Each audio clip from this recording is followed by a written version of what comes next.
día. Bueno, les recuerdo, estamos aquí continuando con sus materias tipo propedéutica, que recuerden que son materias universitarias. Aquí en estos videos les vamos a hablar sobre las carreras que hay, sobre programas, sobre algunas materias que se pueden llevar ya a nivel profesional, a ver si a alguno de ustedes les interesa el estudio de estas ramas. Ya que ahorita están en la preparatoria y tal vez pudiera surgirles dudas o ver cómo pueden elegir su vocación. ¿Sí? Vamos a hablar un poquito de habilidades, de la importancia que tienen para que ustedes puedan elegir una carrera a fin de esas habilidades y de sus gustos, ¿sí? Que ya les había comentado esta parte, ¿sale? Eh, y bueno, ahorita estamos en la parte de ciencias de la salud. Acuérdense que ya habíamos abordado tema de toxicología, que es un tema especializado en medicina, en química, ¿sí? Etcétera. En forense también. Y bueno, ¿qué más abordamos? Abordamos un poquito también el día de ayer sobre la carrera de QFB o químico farmacobiólogo. Si recuerdan, nos dio por ahí oportunidad de platicar con él, un químico farmacobiólogo, para ver cómo era su experiencia profesional. Que espero que les haya ayudado mucho, chicos. Y ¿qué más hemos visto? Hemos visto también parte de ciencias de la comunicación, ¿recuerdan? Empezamos con el bloque 1 que fue locución y luego seguimos con el bloque 2 que fue medios de comunicación masivo, ¿sí? Les estaba platicando yo todos los medios que hay, cómo funcionan, a qué se dedican, qué podrán hacer ustedes en cada uno de los medios de comunicación en caso de que les interese algo de este tipo. Acuérdense que se pueden dedicar, por ejemplo, a noticias por periódico. Si tienen mucha creatividad, por supuesto que también pueden publicar artículos en revistas. ¿Sí? Acuérdense que hay una gama de revistas muy extensas, desde entretenimiento, desde dirigidos a chicas, a chicos, a jóvenes, etcétera, ¿sí? Y entonces está esa parte también. Ahorita vamos a continuar con entonces ciencias de la salud, con este bloque número 3. Les voy a hablar un poquito sobre metodología de la investigación, ¿sí? Seguramente ya han escuchado este tema y si no, de todas formas lo han puesto en práctica en su vida, ¿sí? En su vida cotidiana ustedes ponen en práctica mucho esta parte de metodología de la investigación. Aquí lo vamos a dejar claro como en qué momento lo ponen en práctica, para qué es útil, por qué es importante. Y además les voy a decir que metodología de la investigación es una materia que sirve en general a todas las áreas, ¿sí? A todas las áreas que ustedes no se imaginan, desde economía, administración, derecho, todo lo de ciencias de la salud, ¿sí? Medicina, química, enfermería, entre otros. Metodología de investigación es una materia de las más importantes, ¿sí? Bueno, entonces, metodología de investigación viene también lo del método científico, ¿sí? Acuérdense que un método no es más que una secuencia de pasos, ¿sí? Ese es un método. Y científico, bueno, se está refiriendo al método científico que propuso René Descartes desde hace ya bastante tiempo. Esto se basa en lo de observación, ¿sí? Es el paso número 1 del método científico, la observación, ¿de acuerdo? ¿Por qué la observación? Bueno, porque dependiendo de cómo sea mi observación, viene entonces también el problema que yo estoy precisamente detectando, ¿sí? Con base en ese problema yo empiezo a desarrollar todo lo demás del método de investigación, pero para esto yo debo ser un buen observador, ¿de acuerdo? Entonces, por ejemplo, ¿cómo es que se inventó? Ok, por ejemplo, ¿cómo fue que se inventó la bombilla? ¿No? Sí, la bombilla eléctrica. ¿Sí? Por ejemplo, tuvo que haber alguna observación, ¿sí? De que, bueno, nos hace falta luz, porque pues en el día alcanzamos a ver nada más según lo que el sol nos ayuda a iluminar, ¿sí? Pero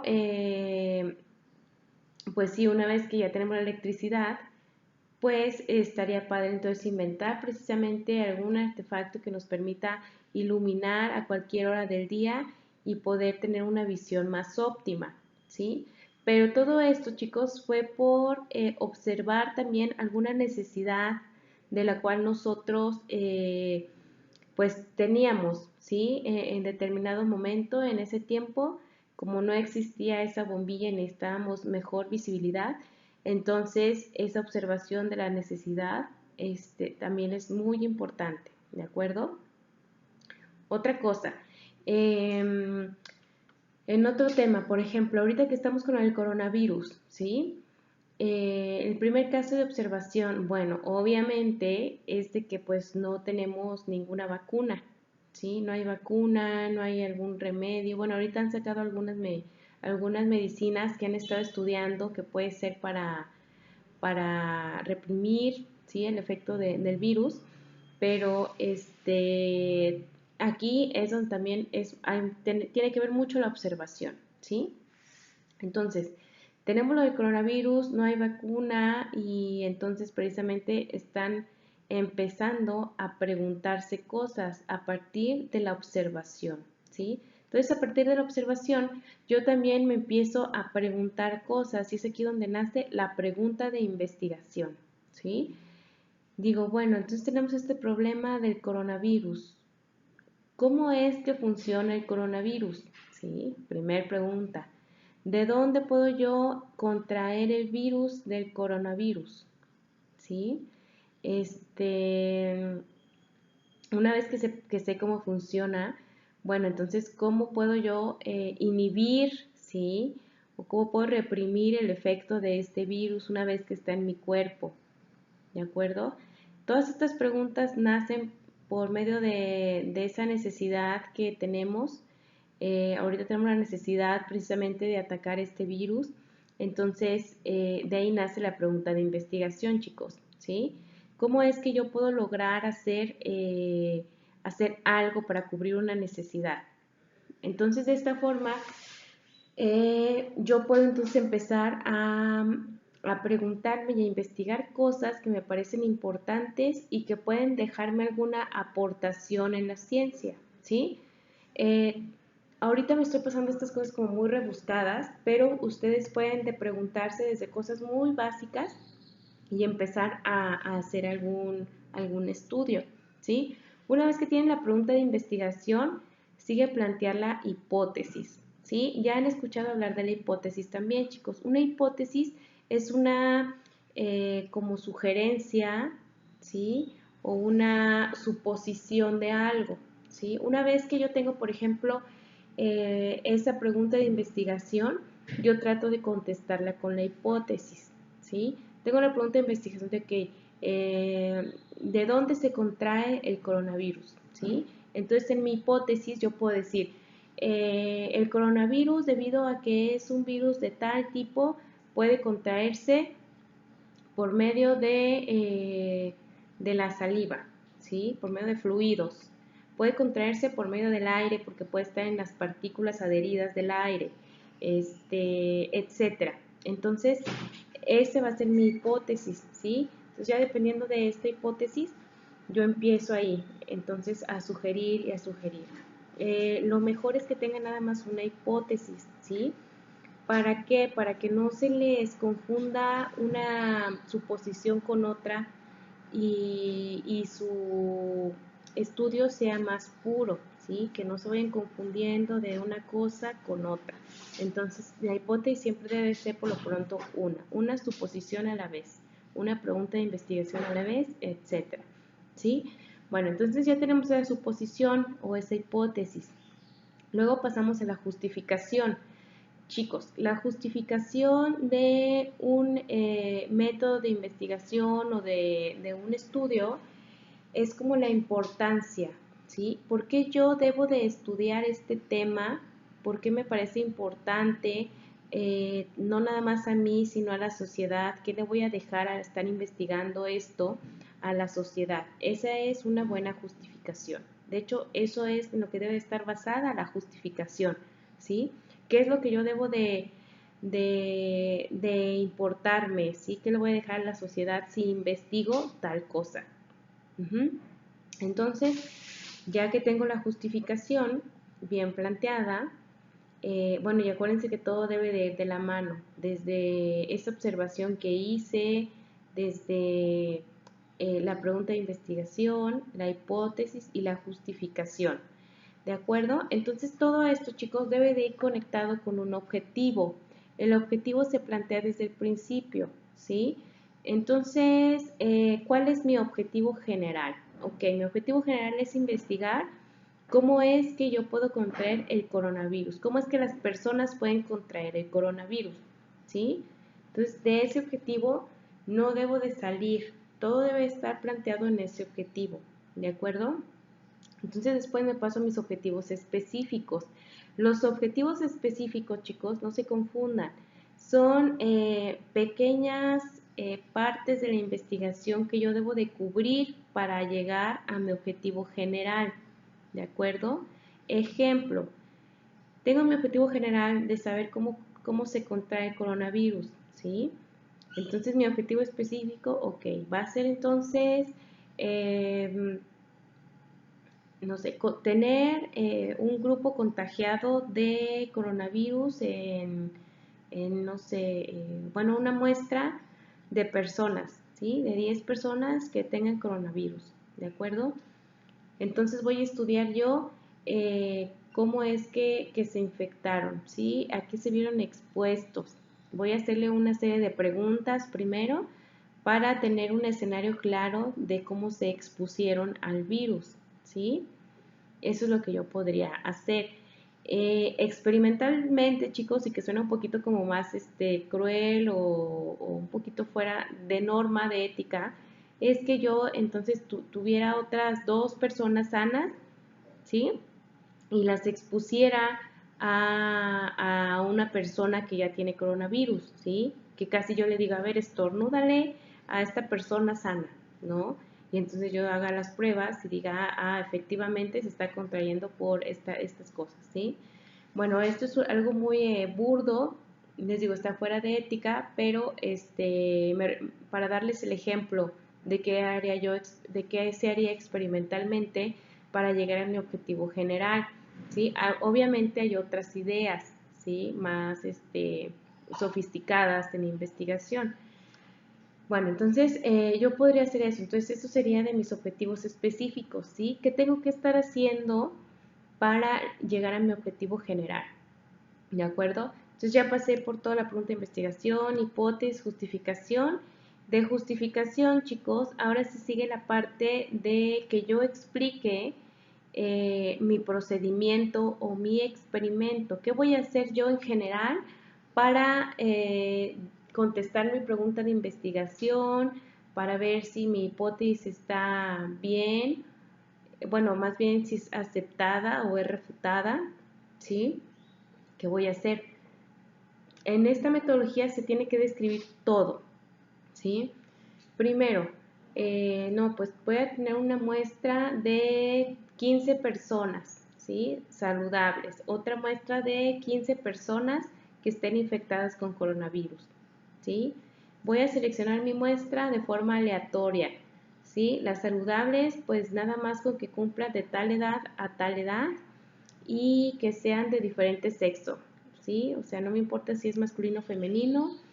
Y bueno, los infectados, pues 15 personas y las que vayan llegando, o si pueden ser de preferencia también de tal rango de edad a tal rango de edad, bueno, ¿sí? Entonces, chicos, la importancia de tener un grupo sano se le define como grupo control, ¿sí? ¿Por qué? ¿Cómo voy a saber entonces que es muy importante el grupo control? Porque ¿cómo voy a saber yo que las otras personas que tienen coronavirus, pues para ver cuál es el efecto del coronavirus, ¿sí? Yo voy a enfrentar las características de esas personas con coronavirus con el cuadro clínico que tiene una persona normal, ¿sí? Respiración a tal ritmo, presión, etcétera, ¿sí? Y lo comparo con las personas enfermas. Entonces, esa es la importancia de tener un grupo control, de ver cómo las características del grupo sano para yo poderlo comparar entonces con el grupo que tengo con alguna anomalía o alguna enfermedad, ¿sí? Esa es la importancia de tener los dos grupos, ¿vale? Entonces, yo voy definiendo todo esto en mi fase experimental.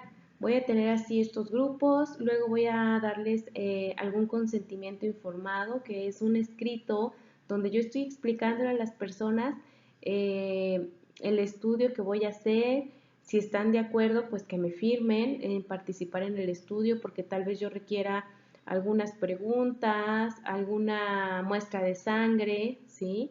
Entonces, un consentimiento informado es un documento que me está avalando a mí como investigador de que tú como paciente estás decidiendo ser parte de mi investigación, ¿sí? Eso es un consentimiento informado y es muy importante redactarlo de una forma que los pacientes entiendan lo que yo voy a hacer y para qué los necesito, ¿sí?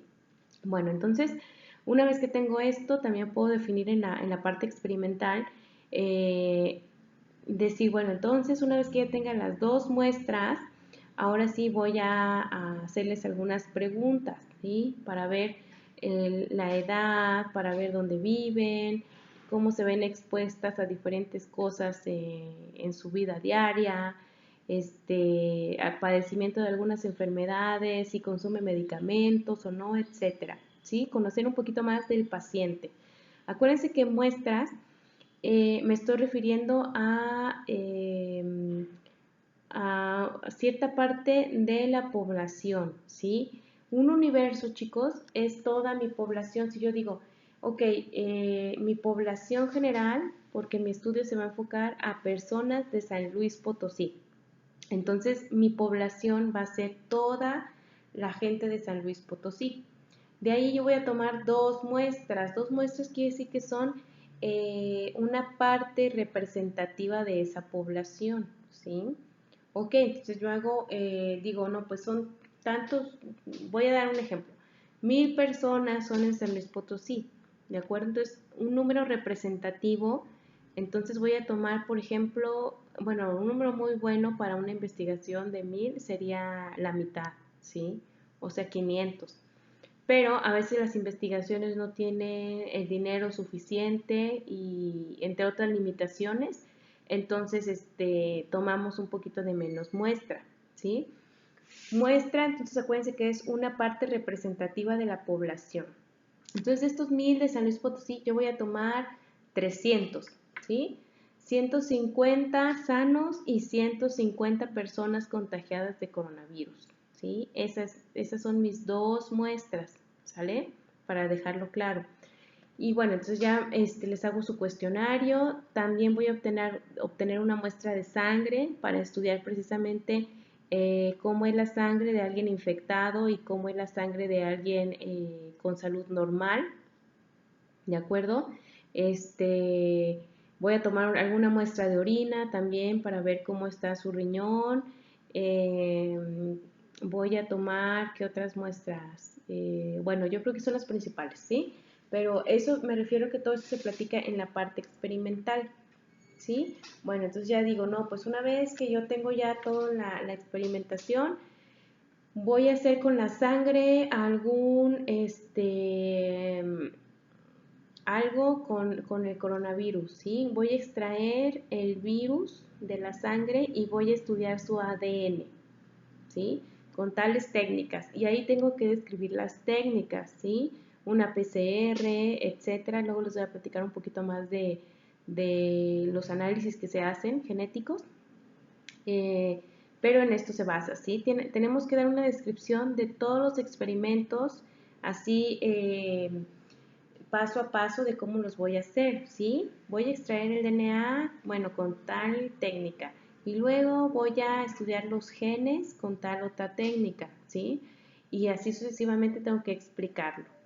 En orina voy a hacer este análisis para ver funcionalidad del riñón, para ver cómo está el riñón o si se está afectando también por el virus, ¿sí? Esto lo tengo que hacer también para la población sana, para ver cómo está. Ya les dije, este es como un punto de comparación, ¿de acuerdo?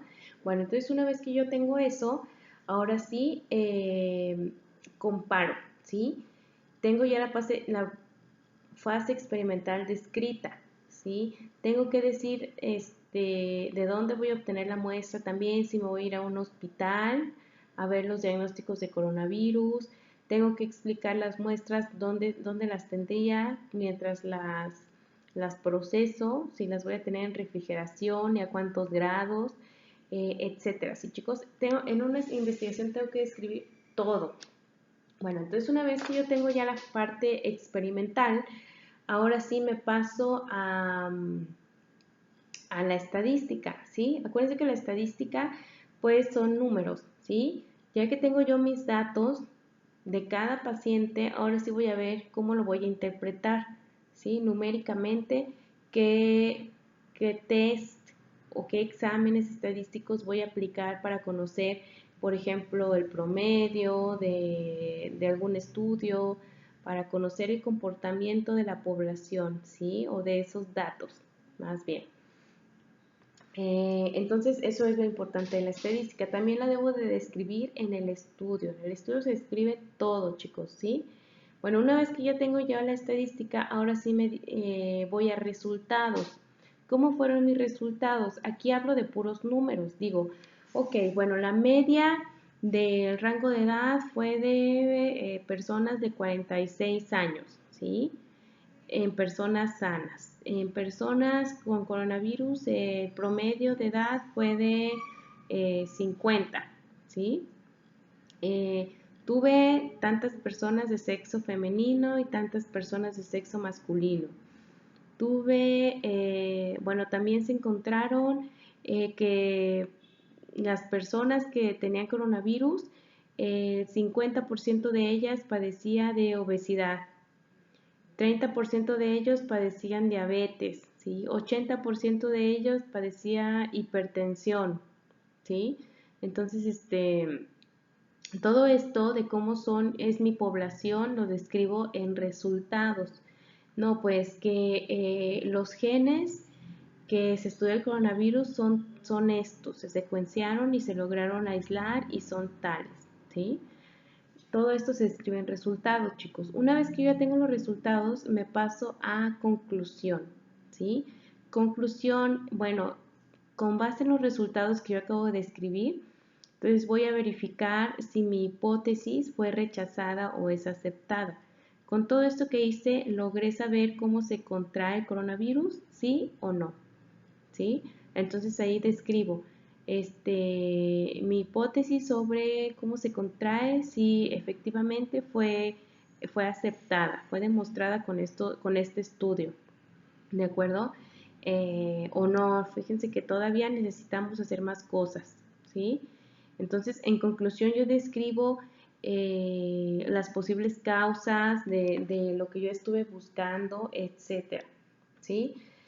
Me paso también a discusión. La discusión, chicos, aquí tengo que decir ahora sí, a mi estudio, bueno, le faltan estas cosas. Sería muy interesante investigar más población o más casos y además hacer otros estudios pertinentes para yo poder crear un estudio más completo y yo efectivamente investigar cómo es que se contrae el coronavirus, ¿sí?